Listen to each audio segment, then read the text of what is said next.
लक्ष्मीकांत भारद्वाज जी हमारे साथ जुड़ गए हैं, बीजेपी के नेता हैं। इस तरह की घटनाएं हमने लगातार देखी है भारद्वाज जी, लेकिन राजस्थान में जहां पर कांग्रेस की सरकार है वहां पर यह देखने को मिल रहा है लगातार कि जब एक खास समुदाय के लोगों को आरोपी सामने आते हैं वो लोग, तो उनके खिलाफ एक्शन में थोड़ी देरी होती है। एक आरोपी गिरफ्तार है, 2 अभी भी फरार है। क्या इनके बारे में जानकारी ही नहीं है या ढुलमुल रवैया है पुलिस का और प्रशासन का?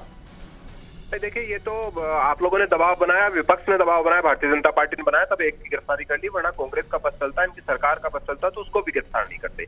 ये राजस्थान का माहौल ऐसा ही है। पूरे देश को इस बात को समझना चाहिए कि यहाँ पर जो सरकार काम कर रही है वो केवल एक समुदाय के लिए ही काम कर रही है। इन्होंने जितनी घटनाएं, मैं आपको पूरी सीरीज बता सकता हूँ, लेकिन आप रोज उस पर बात करते हैं इसलिए मैं आज उसका जिक्र नहीं करूंगा। एक के बाद एक ऐसी घटना है जिसमें स्पष्ट प्रमाण मिलता है कि सरकार जो है वो एक समुदाय के पीछे, उसके अपराधियों के पीछे पूरी तरह से खड़ी नजर आती है। बीकानेर की घटना है, बीकानेर की घटना में चाकू मारा एक लड़के को, लड़कियों से छेड़छाड़ रोकने के विरोध में। आप समझिए कितनी बड़ी घटना है ये। आप एक तरफ तो महिला उत्थान की बात करते हैं, एक तरफ तो महिला सुरक्षा की बात करते हैं, दूसरी तरफ एक तरफ जहां पर हमारी बहन बेटियां किस तरह एक उत्सव मनाती हैं, एक तरीके से जिस तरह ईश्वर की पूजा करती हैं, उसके अंदर जाकर अगर कोई इस तरह की हरकत करता है और उसके बाद चाकू मार देता है, उसको भी आप इतना लाइट लेते हैं, सरकार उसके ऊपर कोई एक्शन नहीं करता। लक्ष्मीकांत जी, लेकिन इसमें एक पहलू ये भी है, क्योंकि परिजन बता रहे थे कि झगड़ा जो हुआ था वो एक दिन पहले हुआ था और उसके बाद सोच समझकर साजिशन हत्या की गई, यानी कि हमला किया गया। यानी कि इसका मतलब ये कि जो लोग थे वो जानते थे कि कार्रवाई ढुलमुल होगी, गो विद द फ्लो वाला मामला नहीं था, हीट वाला मामला नहीं था, बल्कि साजिशन, ये जानबूझकर हमला किया गया। सर, ये एग्जाम्पल है उनके सामने। राजस्थान में जो पिछले 3.5 साल में जो घटनाएं हुई और उसमें जिस तरह के अपराधी उस समुदाय के शामिल रहे और उनके पीछे सरकार ने क्या कार्रवाई की है, वो एग्जाम्पल है ना उनके सामने। इसलिए तो उनकी इतनी हिम्मत हो जाती है। उनको ये पता है कि अगर हम ये सब करेंगे तो सरकार वोट बैंक के लिए हमारे ऊपर कोई कार्रवाई नहीं करेगी। जितनी घटनाएं हुई हैं, आपको पता है करौली का जो मास्टरमाइंड है दंगे का, वो आज तक पकड़ में नहीं आया है। आपको ये सब बातें पता है और सरकार चाहे उसको पकड़ नहीं सकती, ऐसा थोड़ी होता है। बहुत शुक्रिया लक्ष्मीकांत जी हमारे साथ जुड़ने के लिए आपका। हमारे सहयोगी ऐश्वर्या बीकानेर से हमारे साथ जुड़ गए, सीधे उनके पास चलते हैं। ऐश्वर्या, परिवार का क्या कहना है और प्रशासन की तरफ से क्या जानकारी मिल रही है? सिर्फ एक आरोपी अभी तक गिरफ्तार हुआ है, क्या बाकी जो 2 आरोपी हैं वो अननोन हैं, उनके बारे में जानकारी नहीं है?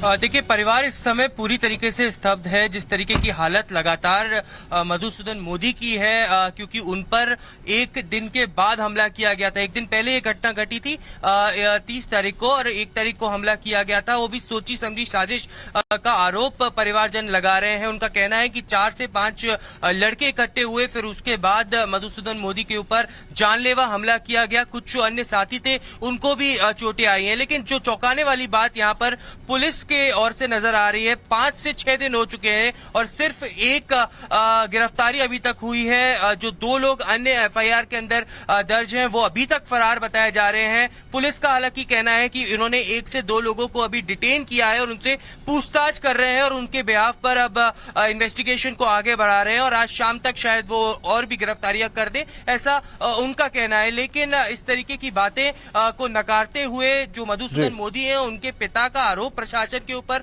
पुलिस के ऊपर साफ तौर पर लगाया गया है कि जब उनके ऊपर हमला किया गया था उसके बाद उनको अस्पताल पहुंचाने में देरी हुई। अस्पताल के अंदर ऑपरेशन के लिए लगभग 8 से 9 घंटे की देरी हुई और इसी वजह से आज वो अपनी जिंदगी मौत के बीच में खेल रहे हैं और आईसीयू में गंभीर हालत में इस समय भर्ती है। ऐश्वर्या, लेकिन प्रशासन के ऊपर जो आरोप परिवार लगा रहा है, वो परिवार आरोप जो लगा रहा है उस पर किस तरह की कार्रवाई होती है देखने वाली बात है। लेकिन जो चीजें निकलकर सामने आई कि हमलावर 3 थे और उन हमलावरों में सिर्फ एक की गिरफ्तारी हुई है, ये ढुलमुल रवैये के पीछे प्रशासन क्या कह रहा है? वो क्या जवाबदेही अपनी तय कर पा रहा है कि गिरफ्तारियां नहीं हुई तो इसके लिए जिम्मेदार कौन है?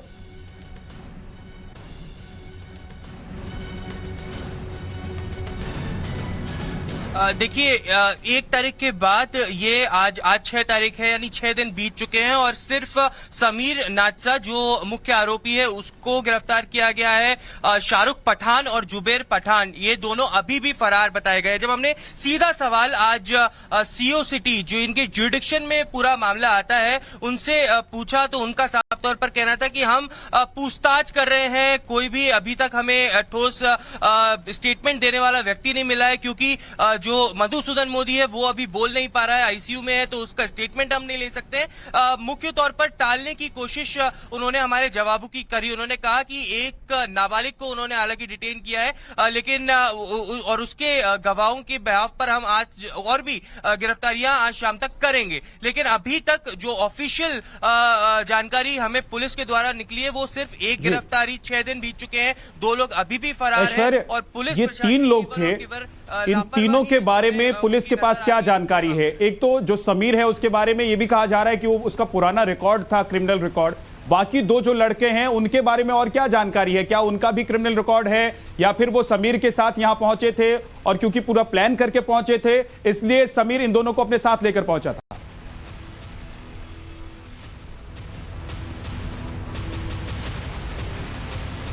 देखिए, जो समीर नाचा है उसके खिलाफ पहले भी क्रिमिनल केसेस दर्ज हैं और वो पुलिस की कस्टडी में पहले भी रह चुका है। जो परिवारजन है उनका कहना है कि एक दिन पहले मधुसूदन मोदी के बीच में और इन लोगों के बीच में कहासुनी हुई थी और अगले एक दिन के बाद उस पर सोची समझी साजिश के रूप में उस पर अटैक किया गया और इसमें सिर्फ समीर नाचा नहीं बल्कि शाहरुख और जुबैर और अन्य कई लोग इस पूरी की पूरी साजिश में शामिल थे और ये पूरी की पूरी प्लानिंग के तौर पर उन्होंने इन पर अटैक किया गया था। और जो मधुसूदन मोदी के आज दोस्त भी थे उनको भी चुटपुट चोटें आई हैं। पुलिस का ये कहना है कि अब वो लगातार क्योंकि जो मुख्य आरोपी है वो गिरफ्त में है उनसे नहीं, लेकिन अगर ये दोस्त थे समीर के, ऐश्वर्या, तो मुझे नहीं लगता है कि पुलिस प्रशासन के लिए ये वाकई में इतना बड़ा टास्क है कि वो बाकी उसके दोस्तों तक पहुंच सके। बहरहाल तस्वीरें दिखाने की आपको कोशिश करते हैं क्या हुआ था वहां पर। देखिए, ये वो तस्वीरें, भीड़ काफी इकट्ठा हो गई थी। कुछ मुस्लिम युवक जो थे,